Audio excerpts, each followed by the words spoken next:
Vertex form. In this video, we're going to use the complete the square technique to write a quadratic in vertex form. So there are many forms that a parabola can come in. We're probably used to what we call standard form, ax squared plus bx plus c.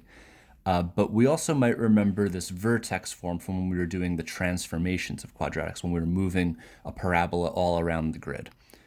Okay, so we are presented this with vertex form, and we need to make it look like standard form. So to do that, we're going to need to square this binomial and then combine some like terms.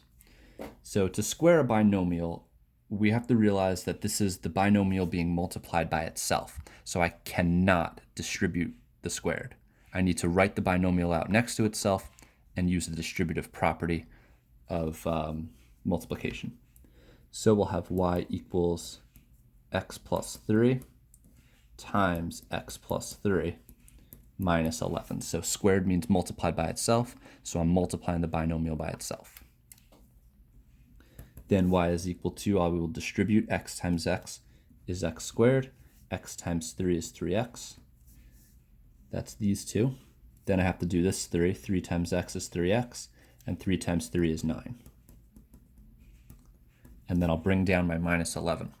Finally, I can combine like terms. So I'll have x squared plus 6x, and 9 minus 11 is negative 2, so minus 2. And there's my quadratic in standard form, ax squared plus bx plus c. All right, let's take a look at the graph of this function. To graph the function, I can head over to my calculator, go to the y equals screen, and I'll put in the function x squared plus 6x minus 2. And look at that beautiful parabola. Head over to the table, and we can start with our -5 and go all the way to -1 and record our points. So -7, -10, -11. -7, -10, -11, and then it starts to repeat -10, -7. And we can see this table symmetry where -3, -11 is the center of symmetry. And yes, that's correct. This is the vertex. All right, cool. So let's plot these points on our grid, and we can sketch the line. So we got -5, -7, -4, -10, -2, -11, and then we'll repeat these output values. All right, so it looks like our parabola points kind of got used up all the way down here in quadrant 3. But what we can do is just look at some more points and maybe just get another reference point to draw to. So right here we have -8, 14. So -8, 14 is over here. And let's see if we can find that matching 14 on the other side. And it looks like that's at +2. +2, 14. All right, so that's going to help us sketch our curve. So we'll come down like this. And from both sides. There we go. Also notice that the constant -2 is our y-intercept. And look at that, we got right through -2. Put some arrows on the tip. And there's our parabola. Identify the vertex. We did that already, -3, -11, because that is the center of the table symmetry. And it's also the turning point on the graph. That's where it stops decreasing and starts increasing. Now let's notice something pretty cool. So the vertex form of a parabola is given by this form, where hk is the vertex. So whatever the opposite of what's in the parentheses, and the exact number that's outside the parentheses is the vertex. So if we look up here at our vertex form, we can see, hey, the opposite of what's in the parentheses would be -3, -3, and what's outside the parentheses, -11, -11, and that's our vertex. So whatever the opposite sign of whatever's in the parentheses will be the x-coordinate, and whatever's on the outside will be the y-coordinate. Okay, so that's great. So we can just look at a parabola that's written in vertex form and just know the vertex. But the trouble is that we're not always presented with vertex form. In fact, more often than not, we're presented with standard form. So let's algebraically reorganize this parabola into vertex form, and then we can identify the vertex. We're going to do this using the complete the square technique. Okay, so complete the square technique. Remember, we want to create a perfect square trinomial and add b over 2 squared to both sides. All right, so step 1, remove the constant. This step is kind of optional. Most students don't really like looking at another constant. They tend to want to combine like terms when they see it.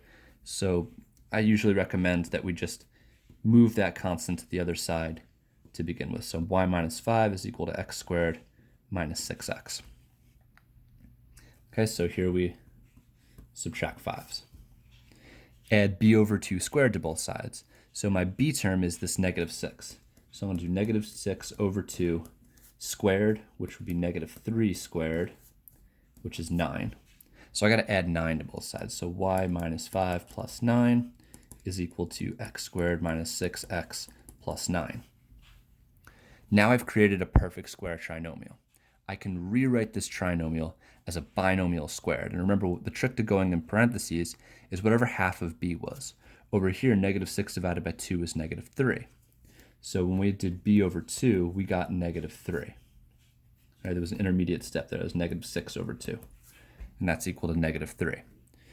So over here, we'll combine these like terms. Y plus 4 is equal to x minus 3 squared. And finally, let's just put that 4 back, move the constant back. We'll subtract 4. Minus 4, minus 4. Y equals x minus 3 squared. And then minus 4 cannot be subtracted from this negative 3 since it's in the parentheses. It's a very common error. Don't do that. It just goes on the end. And look at that. We have our vertex form. Vertex at 3, negative 4. Because 3 is the opposite of what's in the parentheses. It was minus 3, so I put a positive 3. And negative 4 was on the outside, so that's the y-coordinate. So if I were to graph this parabola, I would see a turning point at the coordinate 3, negative 4. And we know that just by looking at the equation in vertex form. All right, we got a couple practice problems here. Pause the video, give them a try. Use the complete the square technique. All right, let's take a look. Follow our steps. Remove the constant first. X squared minus 12x. Then we want to add b over 2 squared to both sides. That requires some side work. Our b term is negative 12. That would be negative 6 and 36. So y minus 46 plus 36 equals x squared minus 12x plus 36.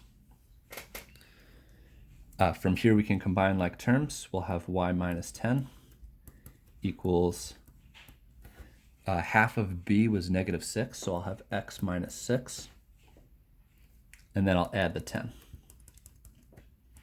Y equals x minus 6 squared plus 10. Remember, you cannot add that in because it's trapped in the parentheses. It's part of something being squared.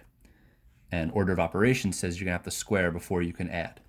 And since we can't square this, we don't want to square this actually. We could if we wanted to, but we don't want to. We want to leave it in that form, so we're just going to put the plus 10 on the end.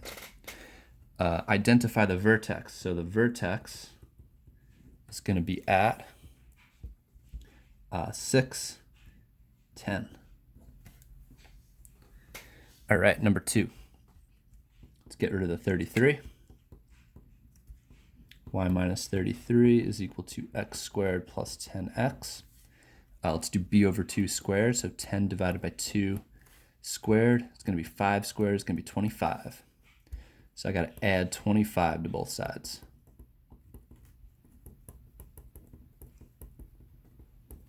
I can combine some like terms. I'll have y minus 8 is equal to, I need to know what b over 2 squared was. That was 5. X plus 5. Then I can finally move the 8 back over. So y is equal to x plus 5 squared plus 8, and my vertex will be at -5, because that's the opposite of what's in the parentheses, 8. All right, so that's it. That's how we write the equation of a parabola in vertex form algebraically.